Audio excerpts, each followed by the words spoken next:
ये पुराना यरूशलेम शहर है और ये पीछे जो है वो अल अक्सा मॉस्क जो है उसकी जो गुंबद है वो नज़र आ रही है, जो काले रंग की है। और साथ में ये जो सुनहरे रंग में जो नज़र आ रही है वो डोम ऑफ द रॉक्स है। और इन जगहों को जो इस्लाम में जो है वो तीसरा सबसे पवित्र स्थान माना गया है। और ये कहा गया है कि ये जो जगह है यहाँ पर जो पैगंबर हैं वो मक्का से आए और यहीं से उन्होंने जन्नत की यात्रा की।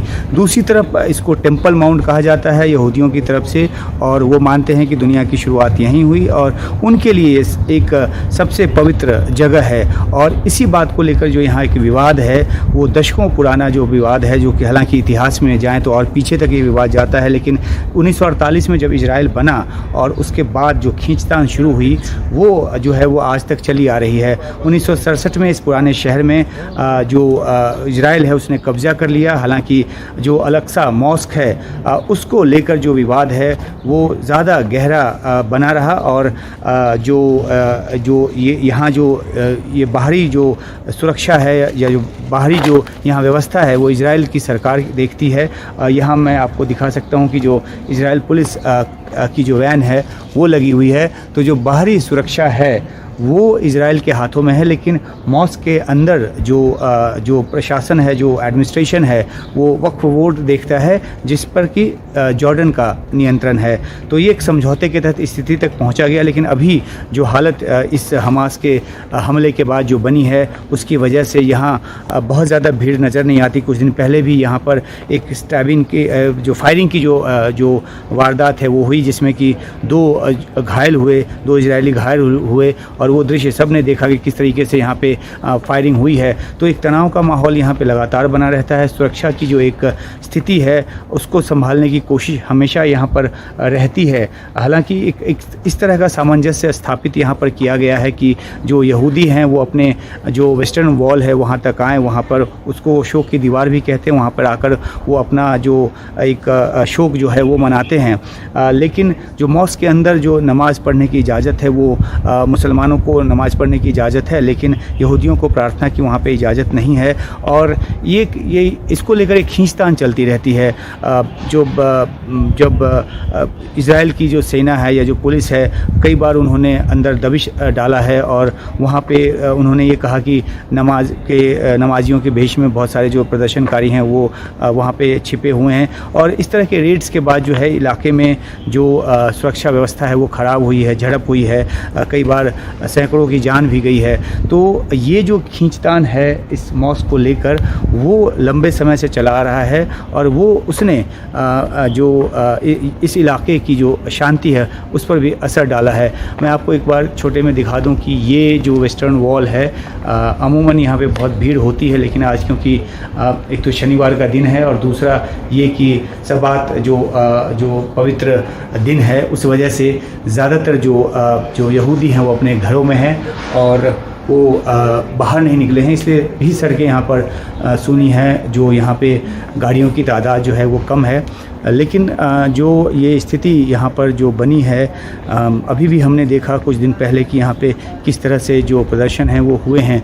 तो ये एक खींचतान की जो एक जगह है वो है और इस वजह से जो सुरक्षा के जो हालात हैं वो बिगड़ते रहे हैं। जो हमें आपको ऊपर से हम दिखा रहे थे कि किस तरीके से इजराइल की पुलिस जो है उसको यहाँ की सुरक्षा का ज़िम्मा उसके पास है, लेकिन जो प्रार्थना अंदर यहूदी करना चाहें तो वो नहीं कर सकते, उसकी इजाज़त उनको नहीं। हालांकि जो बहुत ही रिलीजियस यहूदी हैं उनका ये विचार है कि प्रार्थना करने के लिए अंदर नहीं जाना चाहिए, क्योंकि वो इतना डिवाइन, इतना पवित्र जगह मानते हैं कि उनको लगता है कि पैर रखने से वो अपवित्र हो जाएगा। तो वो उनकी अपनी एक मान्यता है, उनकी एक सोच है।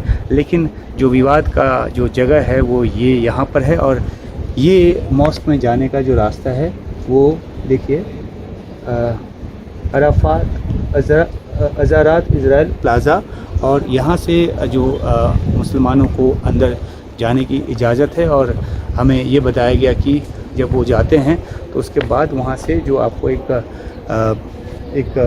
जो ओवरब्रिज की तरह का नज़र आ रहा है वहाँ से वो मॉस्क में जो अंदर दाखिल होते हैं और निकलने का जो रास्ता है वो दूसरी तरफ है। तो यहाँ पे देखिए किस तरह से सुरक्षा व्यवस्था जो है वो बनाई गई है ताकि किसी तरह का जो प्रदर्शन है वो ना हो पाए और कोई भी ऐसा तत्व जो है वो यहाँ अंदर ना घुस पाए जिससे कि हिंसा को बढ़ावा मिले।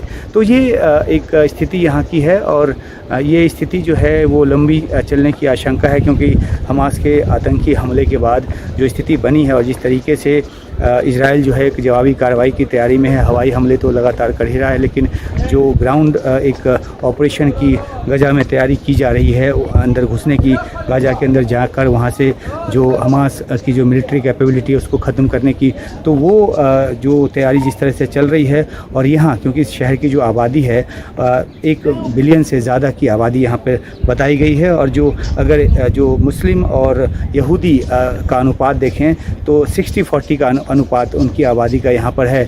और ये भी वजह है कि जब तनाव होता है तो बहुत ज़्यादा इस इलाके में तनाव हो जाता है। तो अब जैसे ऑपरेशन आगे बढ़ेगा तो यहाँ की जो अरब आबादी है, जाहिर सी बात है कि उनकी तरफ से प्रोटेस्ट होगा। और साथ में जो वेस्ट बैंक का इलाका लगता है वहाँ पे जो प्रदर्शन का जो सिलसिला है वो पहले से भी चल रहा है, तो उसका असर भी इस शहर पे पड़ता है। हालांकि शहर की जो प्रशासनिक व्यवस्था है वो इजराइल के हाथों में है और कोशिश पूरी तरह से होती है कि हालात जो हैं वो बिगड़ ना पाएँ। लेकिन इस तनातनी के आलम में जहाँ पे गाज़ा पट्टी में जो घुसने की तैयारी है और वहाँ पे लोगों के सामने जो संकट है वो काफ़ी बड़ा है। आम लोगों के सामने मानवीय संकट है, उनके पास खाने पीने की चीज़ें नहीं है और मानवीय मदद अभी तक वहाँ पे पहुँच नहीं पा रही। तो इन सब परिस्थितियों में ये पूरा जो इलाका है आप कह सकते हैं कि एक एपिसेंटर का काम करता है। ये बेशक यहाँ पे एक सन्नाटा भी नज़र आ रहा हो, लेकिन ये सन्नाटा एक तो तूफ़ान के बीत जाने का बाद का भी सन्नाटा है और ये भी कह सकते हैं तूफ़ान के आने के पहले का भी सन्नाटा है।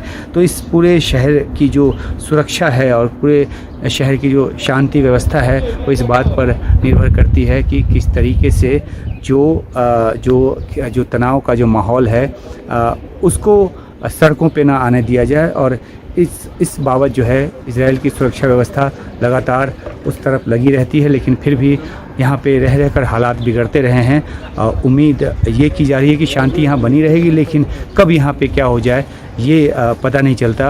और इसके पीछे की वजह ये है कि बड़ी तादाद में जो यहाँ पे अरब जो नागरिक हैं, जो अरब जो समुदाय के जो लोग हैं वो यहाँ पर मौजूद हैं, और उसी तरीके से यहूदियों का जो यहाँ पे तादाद है वो भी काफ़ी अधिक है। तो दोनों के बीच टकराव की स्थिति बनी रहती है। पुराने यरूशलेम शहर से उमाशंकर सिंह, NDTV इंडिया।